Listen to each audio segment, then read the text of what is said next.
que ce qui arriverait au temps de la fin, c'est-à-dire qu'avant le retour de Jésus-Christ, l'église véritable serait replacée dans les mêmes conditions où se trouvait l'église primitive. Amen. Et nous venons de voir avant qu'il revienne, il faut les rafraîchissements. Et frère Franck dit, avant le retour de Jésus-Christ, l'église véritable sera placée dans les mêmes conditions où se trouvait l'église primitive. Nous allons comprendre ces conditions-là. Pour que vous ayez une bonne connaissance à ce quant à ça. Toujours dans les mêmes livres pour comprendre ce que l'église doit expérimenter ici à la fin. Ces rafraîchissements-là qu'on est en train de parler dans Acte 3. Toujours dans les mêmes livres, maintenant je rentre à la page 5. Je suis à la page 5. Son message est fondé sur la Bible. C'est-à-dire de William Marion Branham. Reconduit l'église à son état originel. En parfait accord avec la parole, de telle manière qu'elle soit replacée dans son état originel.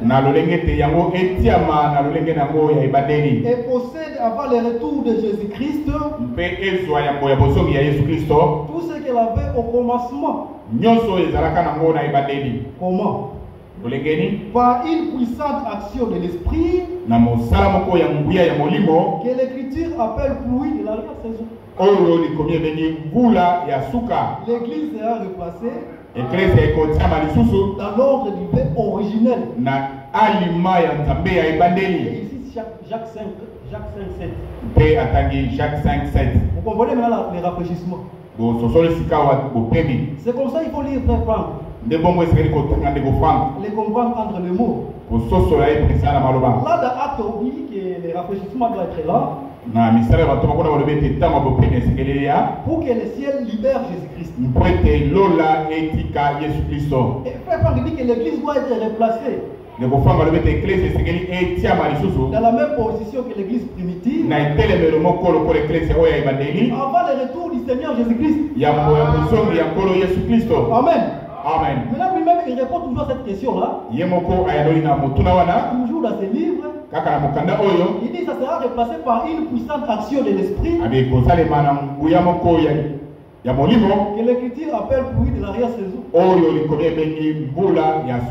Amen. Amen. Amen. Alors, cette question qui a été posée dans AG, quel est le survivant parmi vous qui a vu cette maison dans sa gloire première? Vous avez la gloire première que cette maison avait. On dit ici à la fin, cette gloire de la dernière maison sera plus grande que celle de la première. Par rapport à ça, les frères Franck a pris Job. On avait une double mesure. Ici à la fin, cette maison à la fin aura le double de la première maison. Avant que Jésus-Christ ne vienne. C'est ce qu'on appelle la puissante action de l'esprit. Amen. Amen. C'est ça le baptême du Saint-Esprit. Que le Seigneur soit loué. Parce que bien aimé, en comprenant ces choses, c'est ce que j'étais en train de dire ma petite sœur aujourd'hui matin. Il y a une prophétesse qui lui a frappé le cœur. Il dit, je constate que bientôt on va venir t'écouter. Mais ce que j'ai vu, c'est que les jours lui-même, on est venu te doter. Tu étais en train de vomir du sang. On t'avait donné des trucs comme ça. Dans la fête là. Alors tu vomissais du sang. Alors il faut beaucoup prier. sengeli kobondela mingi. Elle m'a raconté ça ce matin. Abetelinga ni solo mona tongo Elle li. m'a dit voici ce qu'on m'a écrit cette prophétesse là. Amitala ndenge prophétesse na yebisingai. J'ai dit Na yebisie. il faut lui dire ainsi soit-il. Yebisai ezala bongo. Il y a ce prophète là ainsi soit-il. Ezala yebisa mosakoli wana ezala bongo. Il va manquer quoi dire. Akozanga nini Parce qu'il akozisa. va chercher là où entrer Pwete akoluke pa kokotela. pour te dominer. Poya konza yo. Quand tu auras peur, Pwete yo kobanga. tu vas vouloir demander qu'est ferais-je. Okotuna ye nasala nini Tu vas mosakoli. commencer à pouvoir donner des instructions Sikawa kobanda kopesa yo ba instruction na ye. pour t'avoir dans sa main. Pwete azwa yo osala peza na loboko Alors na quand tu ye. vas dire à ce prophète là, Kasi ntango koloba na ye ainsi soit-il. ezala kaka bongo. Si telle est la volonté de Dieu, Soki yango ezali mokano na Nzambe, moi je m'incline. ngai na kokumbama. Alors il va manquer quoi dire. Akozanga eloko Alors akoloba. si tu te dis, mais toi tu n'as pas peur de. Il va dire non, si c'est la volonté de Dieu, ça va arriver. Yebisa soki ezali mokano na Nzambe kokoma. Même si tu pries pour moi, Atobondeli ndenge nini. si c'est la volonté de Dieu, Soki ezali mokano na tu ne Nzambe, peux pas t'y échapper. okokima te. C'est la même chose avec la mort. Ezali ndenge moko na liwa. J'aime beaucoup l'attitude de frère Étienne. Nalingaka mingi attitude ya ndeko Etienne. En donnant l'exemple de son épouse, nakopesa kandakisa epai na ye. son très chère épouse qui est là. Il dit, quand ses enfants sont malades, azali koloba ntango bana bazobela lui, il n'a pas peur. ye azobanga te, Il prie seulement. abondelaka kaka Parce que c'est lui qui donne la guérison. po ete apesaka lobiko C'est Dieu lui-même. yali nzambe ye C'est moko. lui-même qui accorde que vous mouriez. Ye nde andimaki te okufa, C'est Dieu lui-même. nzambe ye moko. Alors, pourquoi auras-tu peur boni boni okobanga si tu as confiance en lui soki ozala confiance epai na ye et que c'est lui qui ordonne tout? mpe ye nde azopesa Alors, nyonso. j'ai dit, c'est tel jour comme ça qui viennent. Bato ya mondele wana oyo bazoya Il faut les répondre comme ça. yalola bango bongo. Alors, il a répondu ses prophètes comme ça. Aloi mosakoli wana ndenge wana Il a manqué quoi dire, le prophète. azangi eloko akoloba. Il a dit, mon grand-père m'a dit de dire ceci. Abi kulutu na nga alobi nayebisa oyo boye Ainsi soit-il. ezala bongo Alors, on va voir si ça va arriver. tomona soki ekokoma. Voilà. Le prophète, là, il a manqué quoi dire. Il a dit, non, je vais te rappeler le soir pour te donner des instructions. mosakoli abi nakobengo na poko mpona yapesa C'est yo comme ça que dans les groupes de prière aujourd'hui, nde bomona bakulutu na mabondeli on lelo détient les gens par la peur. bazosimba bato eza na kobanga. Et beaucoup de femmes mingimingi basi sont là par peur. bazali wana na kobanga kaka Et c'est ça qui sillonne tous les groupes de prière. nde bomona bakulutu na mabondeli nyonso. Mais quand nous amenons quelqu'un à Christ, kasi soki omemi motu na kristo c'est pour qu'il puisse être rafraîchi. ezali mpo ete azwa bopeme Qu'il soit affranchi. akangolama Et non encore le rajouter le poids azala lisusu te na kilo pour vivre dans la crainte. mpona kobika na kobanga Non. tete Il faut oublier de telles choses. sekeli kobosana biloko ya ndelingi wana. Quel est le survivant parmi vous Nani yango ya bomoi kati na bino qui a vu oyo amoni la gloire de cette première maison? nkembo ya ndako ya liboso. Amen. Amen. On va étudier la lettre 24. tokotanga mokanda kotambola numéro 24. La lettre 24, mokanda kotambola numéro 24 c'est qu'il y a mis beaucoup de frères KO. yango etie bandeko ebele kao. Même le pasteur de Ngiringiri, ata paster ya ngilingili lui au moins il avait été sincère avec moi. ye azalaki sembo na ngai Il dit frère, je n'ai jamais lu ça. abi ndeko nga nano tanga yango te. Alors amène-moi la lettre yela ngai mokanda yango que je lise aussi. natanga pe Comme ça, je vais comprendre ce que le si frère Franck réellement a dit ça. boye nakososola soki solo ndeko franga lobi Quand yango vous regardez un grand pasteur sotali ye président mobateli monene avec une grande église, na eklesi ya monene. je me dis, mais Seigneur, ces gens ici, ils sont en train de tordre les sortes des Écritures bato oyo bazobebisa lolenge ya makomi pour leur propre ruine. mpona libebi na bango moko. Alors, bien aimé, nous allons étudier soigneusement cette lettre tokotanga mpenza malamu mokanda oyo avec vous pour comprendre ce que le frère Franck a dit à ce qui concerne le baptême du Saint-Esprit. mpo tososola oyo ndeko franga alobi na oyo etali libatisi ya molimo mosantu. Parce que nous venons de voir qu'il faut d'abord la repentance. ete tomoni ete esengeli nano boleli masumu. Et vous savez que la patience de Dieu oyebi ete motema molai ya nzambe est liée aussi à la repentance. yango mpe ekangami na boleli masumu. Dieu est patient. nzambe aza na motema molai. Ce n'est pas que Dieu ne tarde à accomplir ses promesses comme les gens le pensent. ezali te ke nzambe akomela kokisipelaka na ye ndenge bamosusu bazobanza. Mais il est patient. kasi aza na motema molai Pour que tous arrivent, pour que tous parviennent à la repentance. po ete banso bakóma na boleli masumu. Au début, là, on a cité les promesses, na ebandeli kuna batengi elaka mais on dit Dieu est patient. balobi nzambe aza na motema molai Pour que vous arriviez à la repentance. po ete bokóma na boleli masumu. On comprend que la repentance est fonction à la promesse. sosoli ete boleli masumu etaleli mpe elaka. Mais tous ces gens-là ont fait des grandes études. bato nyonso wana Mais quand ils voient les textes adjacents comme ça, c'est en français qu'on écrit. Mais ils ne comprennent pas. Ils ne comprennent pas. Que déjà au début, la Pierre a dit que Dieu est. Beaucoup de gens pensent que Dieu est impatient.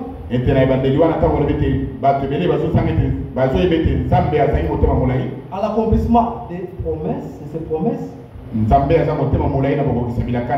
Mais il dit non, il n'est pas impatient. Au contraire, il est patient pour que vous arriviez à la repentance. Donc beaucoup de gens pensent que Dieu ne va pas accomplir les promesses. Par conséquent, il n'arrive pas à la repentance. Mais Dieu est patient pour que ces gens comprennent que effectivement, il va accomplir ses promesses.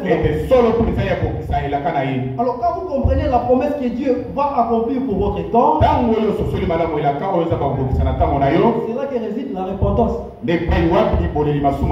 Amen. Amen. Si vous ne connaissez pas la promesse qui va s'accomplir dans votre temps, détrompez-vous, vous n'êtes pas encore repenti. Vous avez tout sauf la repentance. Et pour vous, les rafraîchissements ne viendra jamais.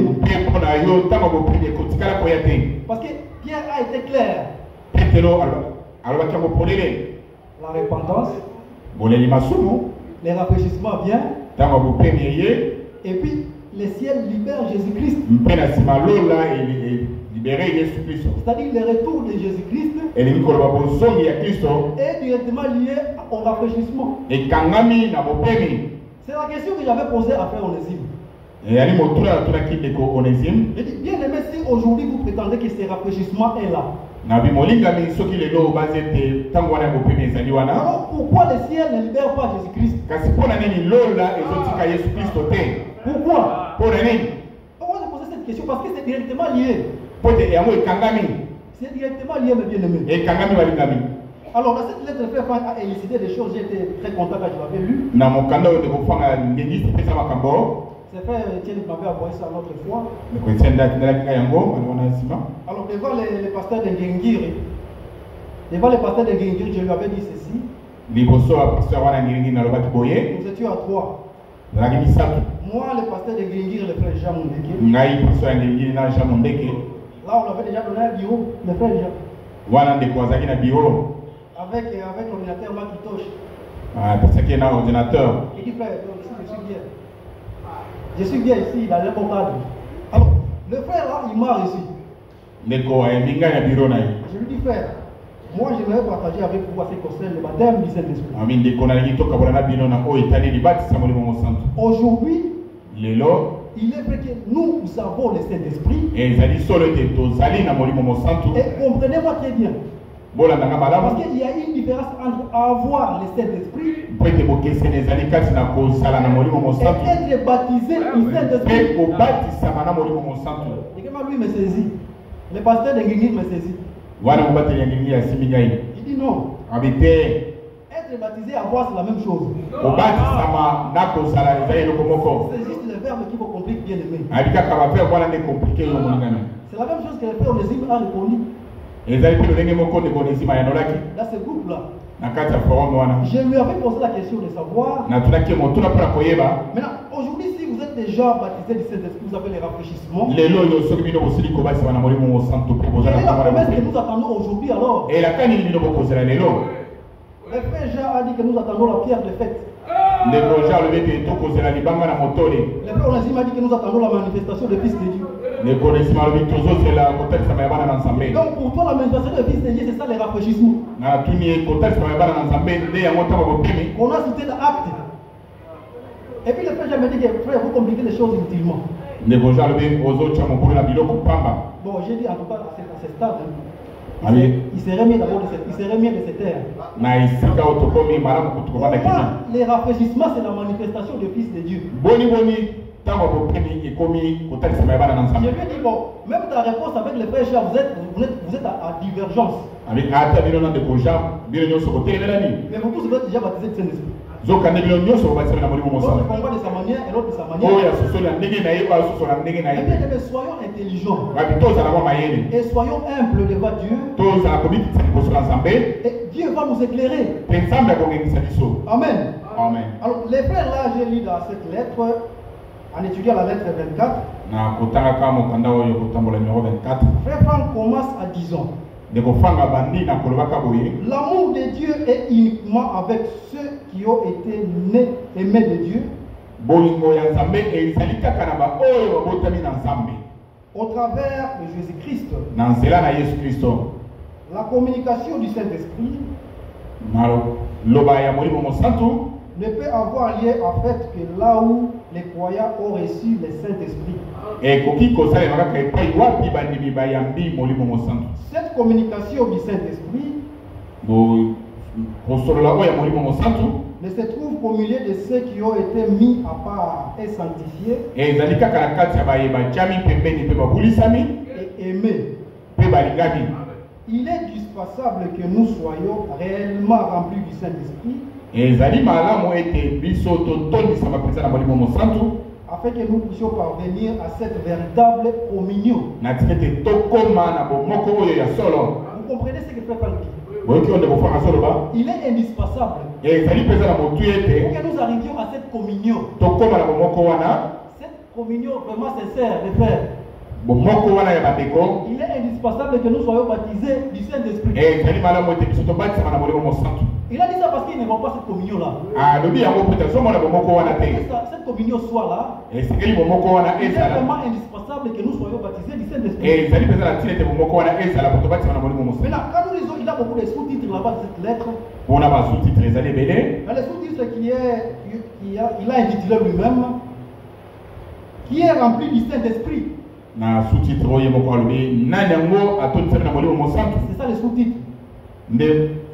Dans cette lettre-là. Il commence à 10 ans. Chaque expression qui n'est pas en accord avec l'expérience originelle et son résultat doit être refusé. Amen. Amen. Chaque expression qui n'est pas en accord avec l'expérience originelle doit être refusé. Quand tu dis que tu es baptisé du Saint-Esprit, ce n'est pas un slogan. Moi je dis que je suis baptisé du Saint-Esprit. Même pour chasser les diamants de malaria, c'est tout un problème. On doit gêner pour ça. Un baptisé du Saint-Esprit. C'est comme ça que les frères Caleb, mon grand frère, avait posé la question toujours à le forum. Il dit, si réellement les frères, l'apôtre Pierre était avec nous dans ce groupe, est-ce qu'il pouvait authentifier votre baptême du Saint-Esprit? Qu'est-ce que c'est comme pour lui? Non! Ce n'est pas par la bouche. Ça se ressent. Ça doit avoir des résultats palpables. C'est comme la nouvelle naissance. Ça a des résultats palpables. Une personne qui est régénérée dans son âme, ce n'est pas un slogan. Ça se ressent. Il y a des répercussions, c'est une vie. Je ne vais pas me dire que tu es né de nouveau, mais ta vie n'est pas digne de l'évangile. Les actes que tu commets, contraire à celle de l'évangile. Non, c'est une vie. Le baptême du Saint-Esprit aussi, ce n'est pas un slogan. Ça a des répercussions qui lui sont liées. Amen. Raison pour laquelle les frères nous rappellent de refuser toute expérience qui n'a pas les résultats comme ce qui était à la Pentecôte. Maintenant, il dit ceci. Dans cette lettre toujours, j'ai exhorté aux frères de lire aussi. Vous savez bien aimé, il faut cultiver la nature de lire. Quand j'ai pris les lettres que mon père lisait, Il écrivait même au-dessus des brochures. Il écrit partout, même au-dessus des là, lui, il avait le courage de lire. Là, on était avec plein de gens. J'étais en train de donner certains brochures. Nous sommes tombés sur les brochures où il écrivait même au-dessus, partout. Mais il faut lire, en train de chercher la compréhension. Parce que beaucoup de gens dans les messages aujourd'hui se trompent parce qu'ils ne lisent pas. Ils ne lisent pas. Ils ne lisent pas. Tout a été dit par Frère Blanc dans ses lettres. Comme Paul écrivait des lettres, aujourd'hui Frère Blanc est en train d'écrire les lettres. Et nous devons les lire. Et il dit lui-même, agissant de la part du Seigneur. Lorsque la question sur le baptême du Saint-Esprit ou sur la réception du Saint-Esprit est posée, déjà à l'Alsace, là j'ai posé la question au pasteur Roger de Ngiringiri. Et tu vois ici le frère, il y a déjà deux choses. Lorsque la question sur le baptême du Saint-Esprit ou sur la réception du Saint-Esprit est posée, vous avez quand même étudié bien aimé. Le ou là, c'est une préposition, je pense, qui est en train de relier des choses. Alors ici nous voyons déjà des choses. Le baptême et la réception. Il m'a suivi, il est en train de mettre sa main comme ça sur la table. Il m'a regardé. Il dit on continue avec la lecture. Et poser cette question biblique doit avoir une réponse biblique. C'est une très bonne question. La réception et le baptême du Saint-Esprit. C'est une question biblique. Alors il ne faudrait pas donner vos pensées là-dessus. Il faut que la Bible réponde. Mais après, Franck dit ceci. Il y a de ceux-là qui se réfèrent à une déclaration de frère Branham. Ça a remarqué que dans ce passage, la question proprement dite n'est pas posée. La question proprement dite. La question qu'on avait demandé à frère Branham n'avait pas été posée et n'a pas reçu de réponse. La question conforme au sens des Écritures est celle-ci. La question conforme au sens réel est donc celle-ci. Quel est le signe qu'une personne a le Saint-Esprit? Quel est le signe qui montre que vous avez avoir? Pas le signe qui montre que vous êtes baptisé, non. Le signe qui montre que vous avez le Saint-Esprit. Alors, frère lui-même répond. La réponse conforme au sens réel est donc celle-ci.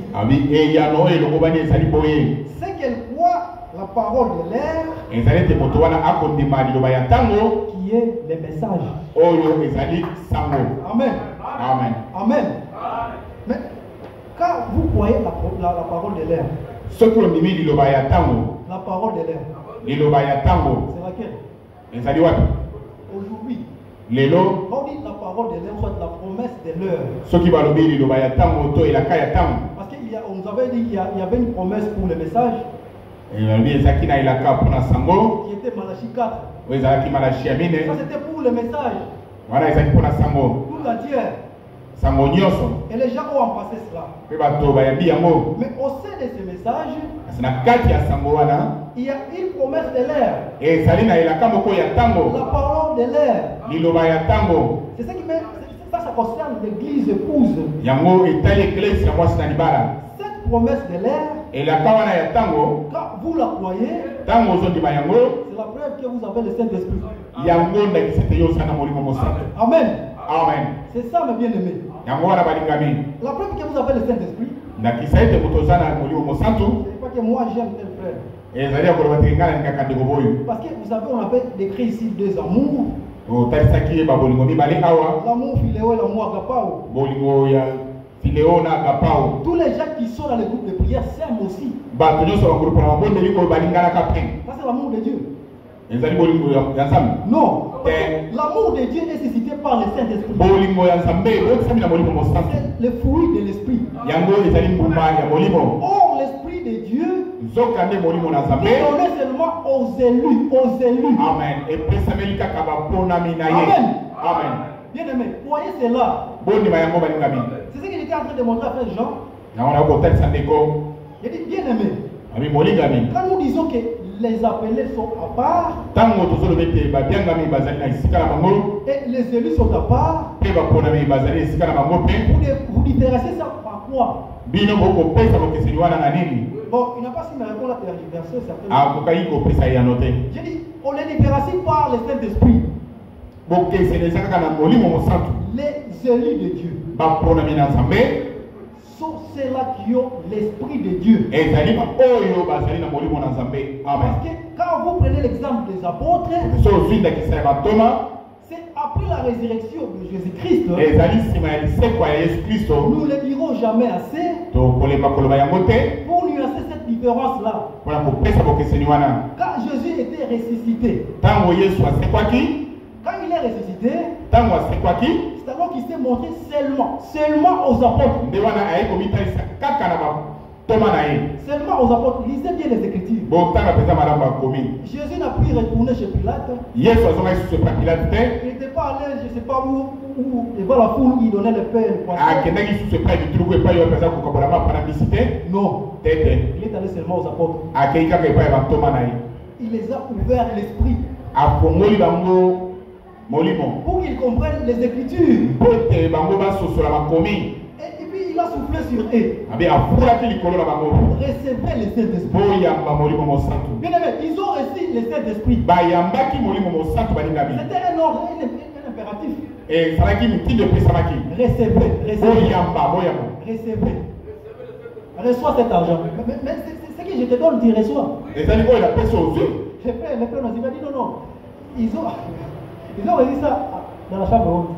Abite wana bazwaki yango na suka likolo. Quand Jésus-Christ a dit recevoir, ils n'ont pas reçu ça d'abord. Abitango Yesu alobi boyamba molimo mosantu bazwaki yango na note. Ils ont reçu ça dans la chambre haute. Kake kozwa yango na suka likolo kuna.